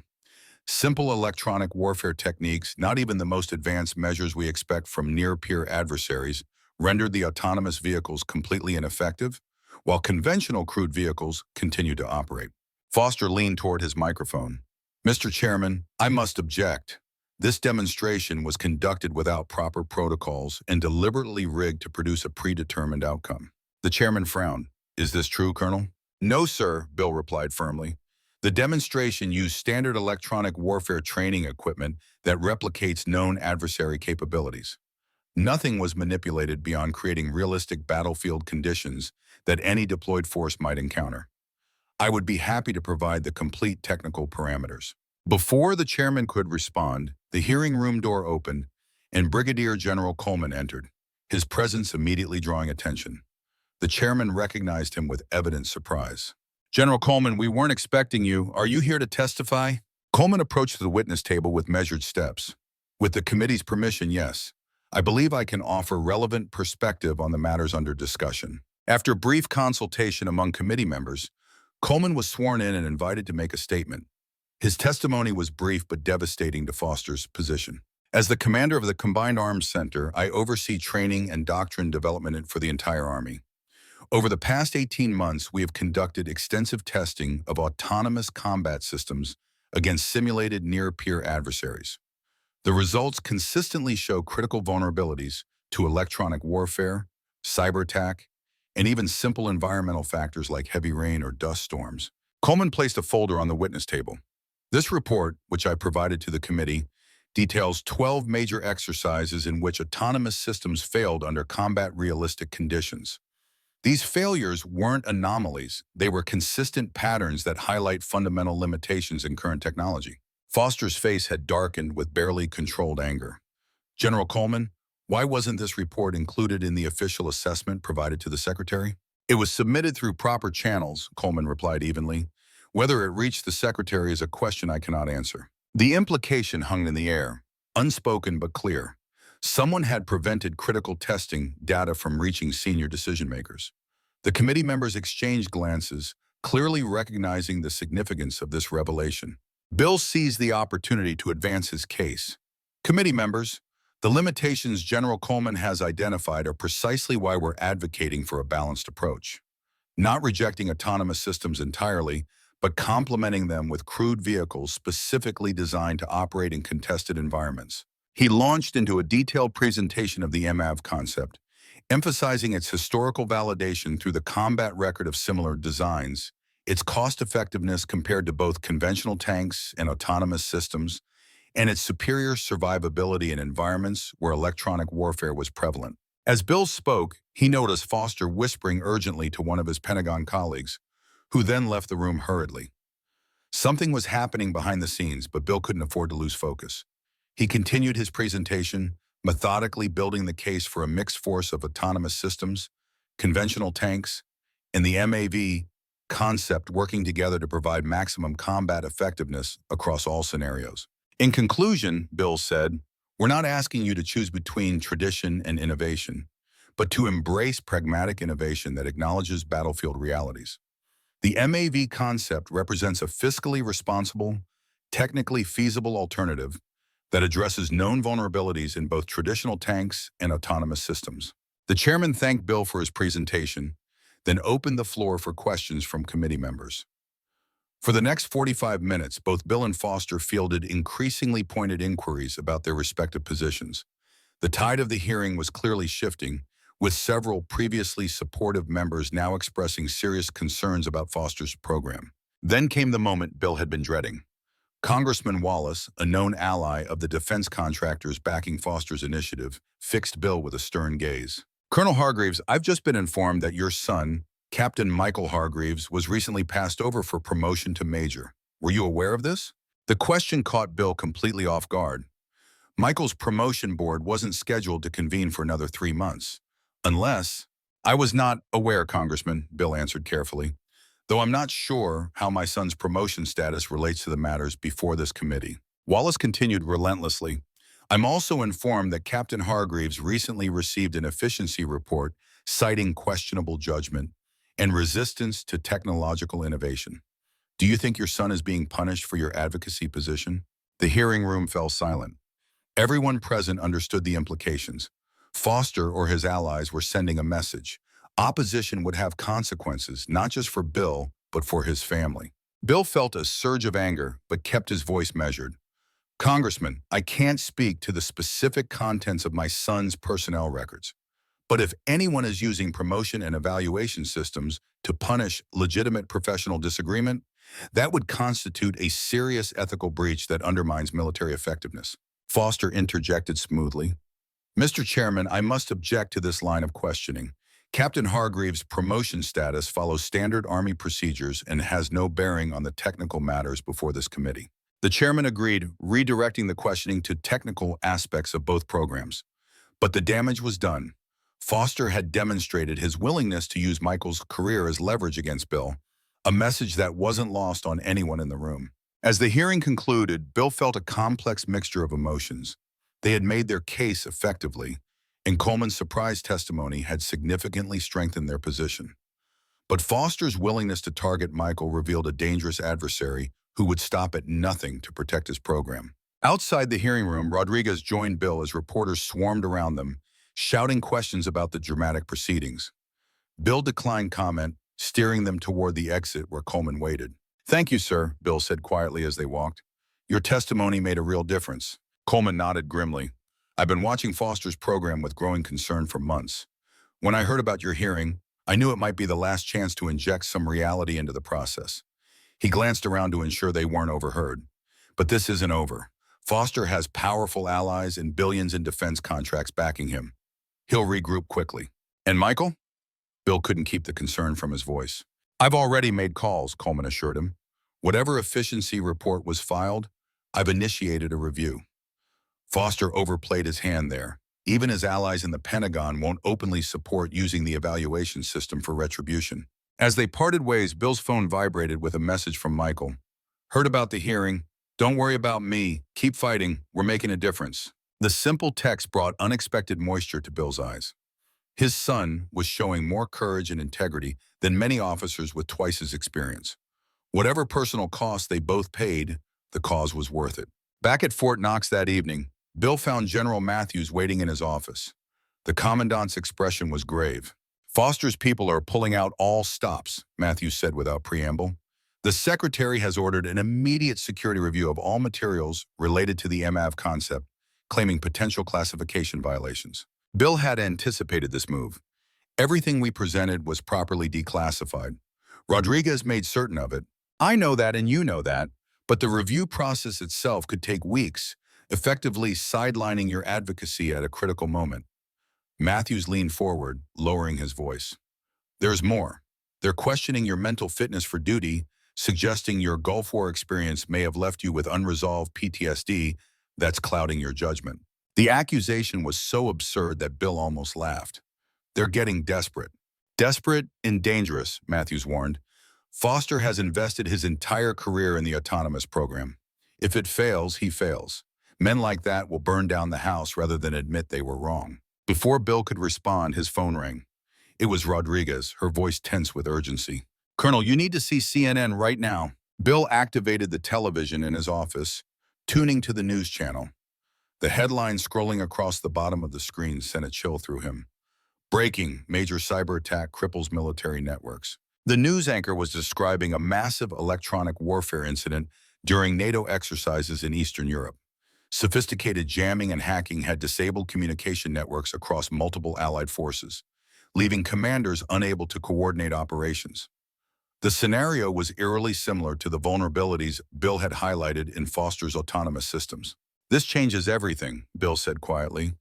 "Real-world validation of exactly what we've been warning about." Matthews nodded grimly. "Every flag officer in the Pentagon will be asking the same question. What would have happened if those had been autonomous combat vehicles instead of network communication systems?" "We need to move quickly," Bill decided.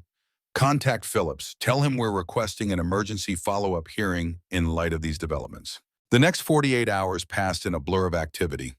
Bill and Rodriguez worked around the clock, analyzing the NATO incident and preparing updated briefing materials that incorporated the real-world data. Coleman provided crucial assistance, connecting them with officers who had been present during the cyber attack and could provide first-hand accounts of the effects. Meanwhile, Foster mounted a desperate counteroffensive, issuing statements claiming the autonomous combat systems had superior cybersecurity protections that would have prevented the kind of disruption experienced in Europe. But his assurances rang hollow against the backdrop of actual combat units rendered ineffective by electronic warfare. When the follow-up hearing convened 3 days later, the atmosphere was markedly different. Gone was the polite skepticism of committee members, replaced by urgent concern about potential vulnerabilities in American combat systems. Foster appeared haggard, the confident demeanor of the previous hearing replaced by defensive irritability. The chairman opened proceedings with a direct question to Foster. "General, in light of the NATO incident, how can you assure this committee that your autonomous combat systems won't be similarly vulnerable to enemy electronic warfare?" Foster's response was revealing in its evasiveness. "Mr. Chairman, all military systems have vulnerabilities. What matters is our ability to adapt and overcome. The Autonomous Combat Initiative includes robust countermeasures against known electronic threats." "Known threats," the chairman repeated thoughtfully. "Yet the attack in Europe employed techniques that weren't previously documented in our threat assessments, correct?" "Intelligence is always evolving," Foster conceded reluctantly. Colonel Hargreaves, the chairman continued, how would your proposed MAV systems fare against similar electronic attacks? Bill was ready for this question. The MAV concept is specifically designed to operate in electronically contested environments, sir. While it incorporates advanced technology, its core functions remain operable even when networks are compromised. Human crews can continue the mission using basic optics, manual controls, and time-tested tactics that don't rely on connectivity. He displayed images from the NATO incident alongside footage from their Fort Knox demonstration, highlighting the parallels. What we witnessed in Europe wasn't an isolated incident, but a preview of how future conflicts will unfold. Our adversaries know they can't match our technology symmetrically, so they'll attack it asymmetrically. The questioning continued for another hour, increasingly favorable to Bill's position. Foster appeared increasingly isolated.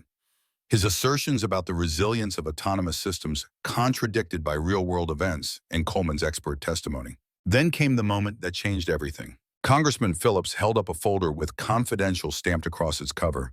General Foster, I have here the original testing reports for the MAV program from Aberdeen Proving Ground. Reports that were supposedly reviewed before the program was canceled in favor of your autonomous initiative. Foster's expression remained carefully neutral. Those would have been evaluated through standard procurement procedures.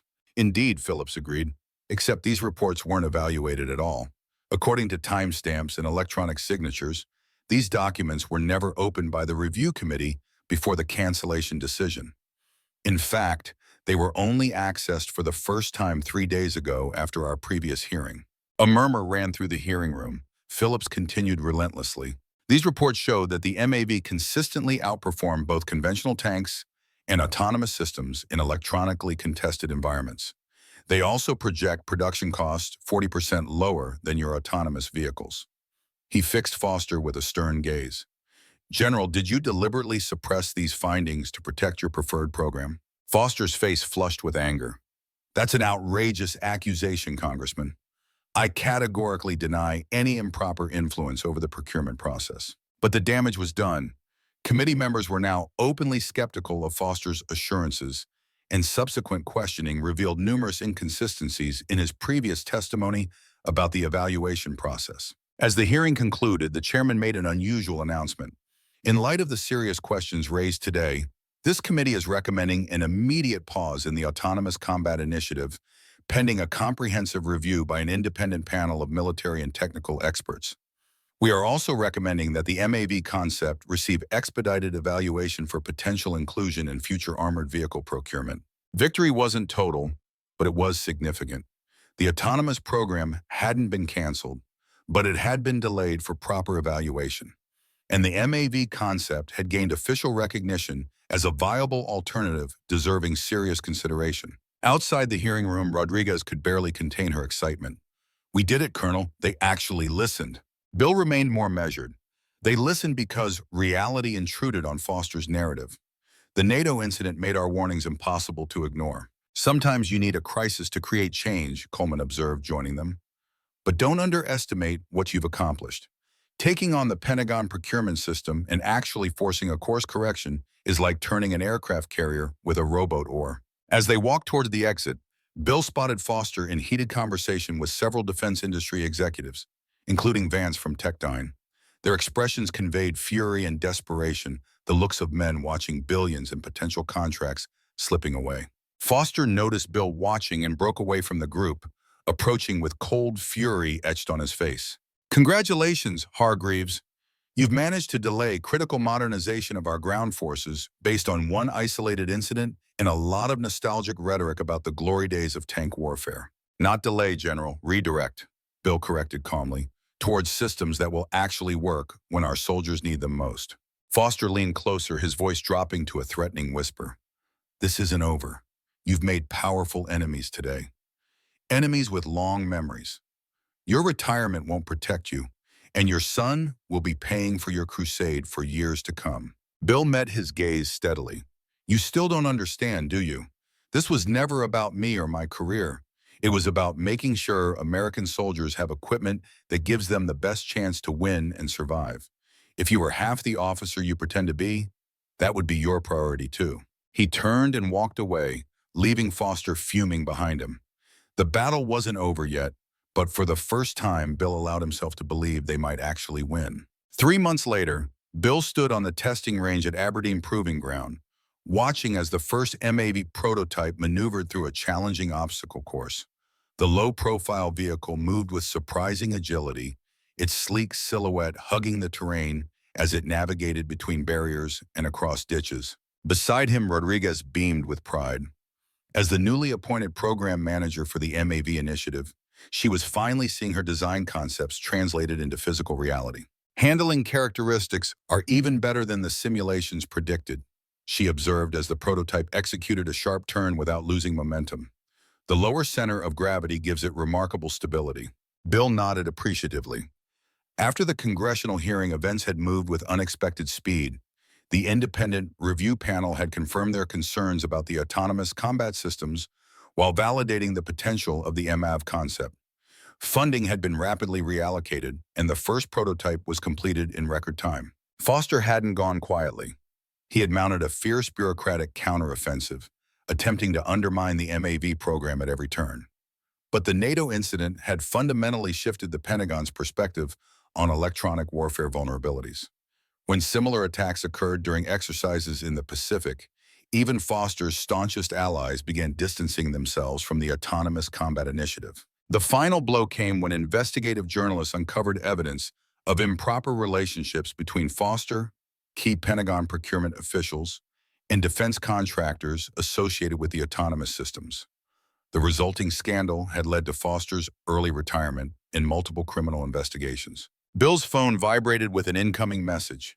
It was from Michael, now Major Michael Hargreaves, following a special promotion review ordered by the Secretary of the Army himself.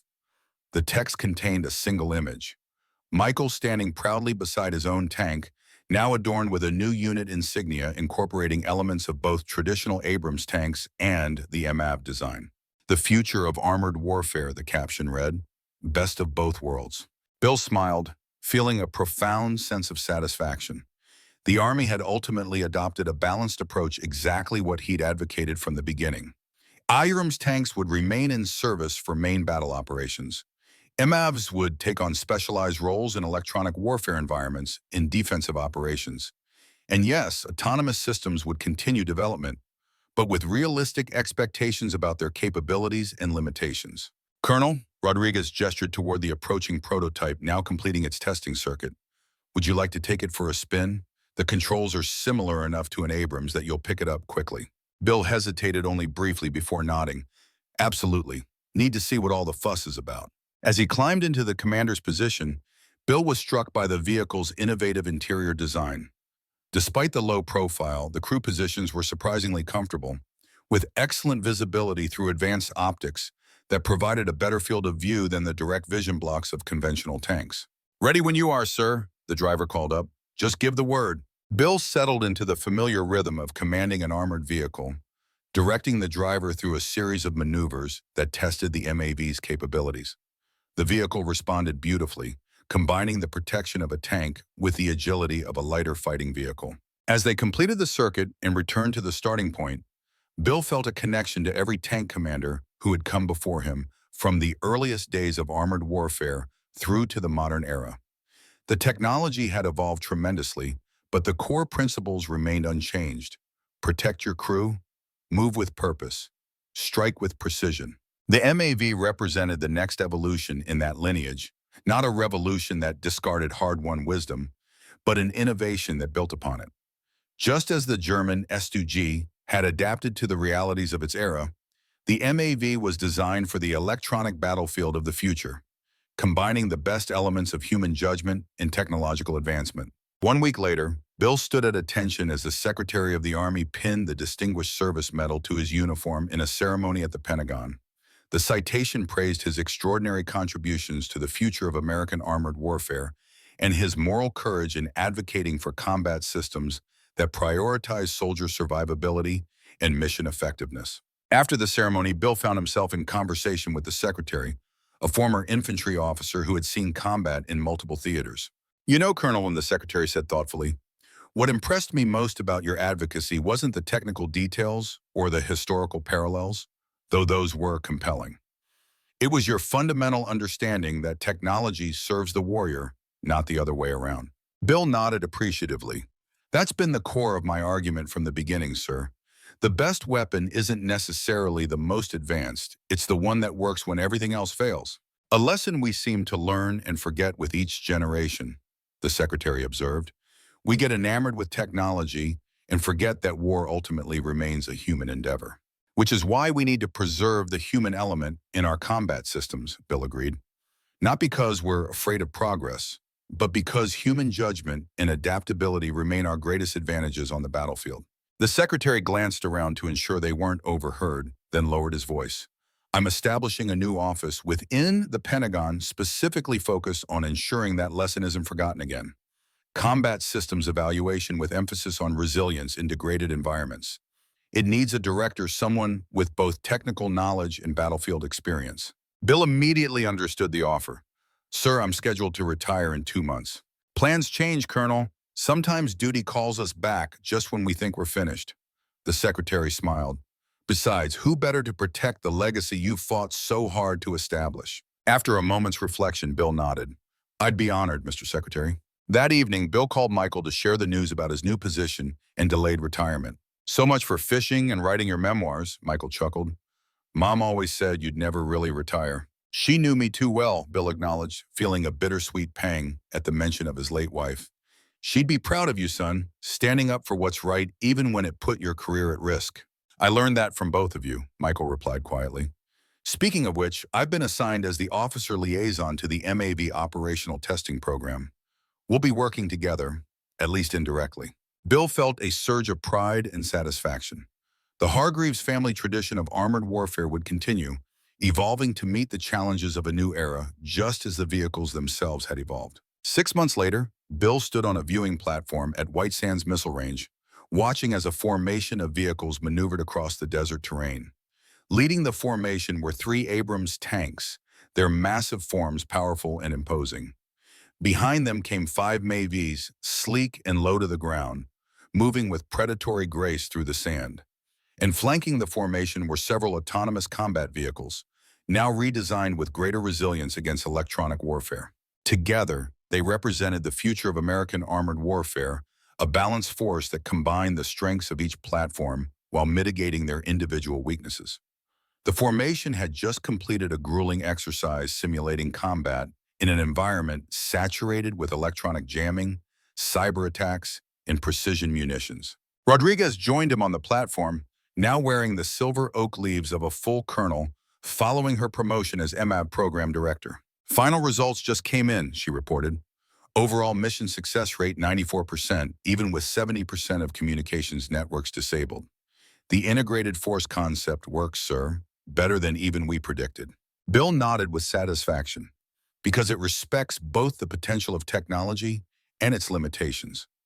It acknowledges that there's no single perfect weapon system, just as there's no single perfect solution to the challenges of warfare. As the vehicles returned to their staging areas, Bill reflected on the journey that had brought them to this point. A journey that began with his refusal to accept that tanks were obsolete, evolved through the rediscovery of historical lessons from the Stoogie, and culminated in a new vision for American armored forces that honored tradition while embracing innovation. The battle hadn't been fought with guns or missiles, but with facts, persistence, and moral courage. It had exacted a personal toll on both Bill and his son, testing their resolve and threatening their careers. But like so many battles throughout history, it had been worth fighting because the stakes transcended personal interests. In the end, what mattered wasn't which specific vehicle would dominate future battlefields. What mattered was ensuring that American soldiers would have the best possible tools for the chaos and uncertainty of combat equipment designed with their survival and success as the highest priorities. That was a legacy worth fighting for. A legacy that would protect American warriors for generations to come, long after the participants in this bureaucratic battle had faded into history. As the sun set over the desert range, casting long shadows behind the armored vehicles returning from their exercise, Bill Hargreaves felt the satisfaction of a mission truly accomplished. Not just a battle won, but a future secured. For the army he loved, for the son who would carry forward that tradition, and for every young soldier who would one day stake their life on the equipment that emerged from this hard-fought struggle. Some victories were measured in territory gained or enemies defeated. But this victory would be measured in American lives saved, in missions accomplished in future conflicts whose nature no one could fully predict. And for a soldier who had dedicated his life to the profession of arms, no victory could be more meaningful than that.